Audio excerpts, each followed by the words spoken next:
আজকে সকাল সকাল ঘুম থেকে উঠেই দেখি আকাশটা একদম পুরো মেঘে ঢাকা। এই দৃশ্যটা দেখে একদম অসাধারণ লাগছিল। গত এক সপ্তাহ ধরে এমন গরম পড়েছিল যে মনে হচ্ছিল একটু বৃষ্টি হলে বাঁচি। আজকে রাত্রে সেই বৃষ্টিটাই এসে গেল।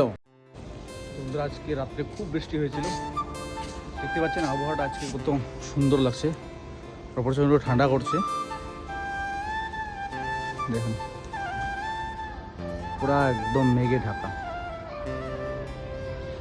আর এই সুন্দর আবহাওয়ার মধ্যে আমিও বেরিয়ে পড়লাম ডিউটির উদ্দেশ্যে। প্রবাসী জীবনে তো কাজ থামে না, আবহাওয়া সে জীবনেই হোক। ডিউটি শেষ করে বিকেলে আবার বের হলাম, একটা দরকারি কাজ ছিল। বন্ধুরা যারা বাড়ি গেছে তাদের ফেরার জন্য ট্রেনের টিকিট কাটতে গেলাম। দোকানে গিয়ে দাদাকে বলতে উনি বললেন চিন্তা করিস না, তৎকালে টিকিট হয়ে যাবে। আর এই দাদার কথাটা শুনে একটু মনটাকে রিল্যাক্স লাগলো। যাই হোক, টিকিটের সমস্যাটা সমাধান হয়ে গেল। তারপরে ভাবলাম যেহেতু বের হয়েছি একটু মার্কেটে ঘুরে আসি। অনেকদিন ধরেই ভাবছিলাম একটা নতুন জুতো কিনবো, কারণ ডিউটির জুতোগুলো একদমই ছিঁড়ে গেছে। দোকানে গিয়ে দেখি তেমন ভালো কালেকশন পছন্দ হলো না, আর তাই ভাবছি অনলাইনে অর্ডার করে ফেলবো, দেখি কি করা যায়।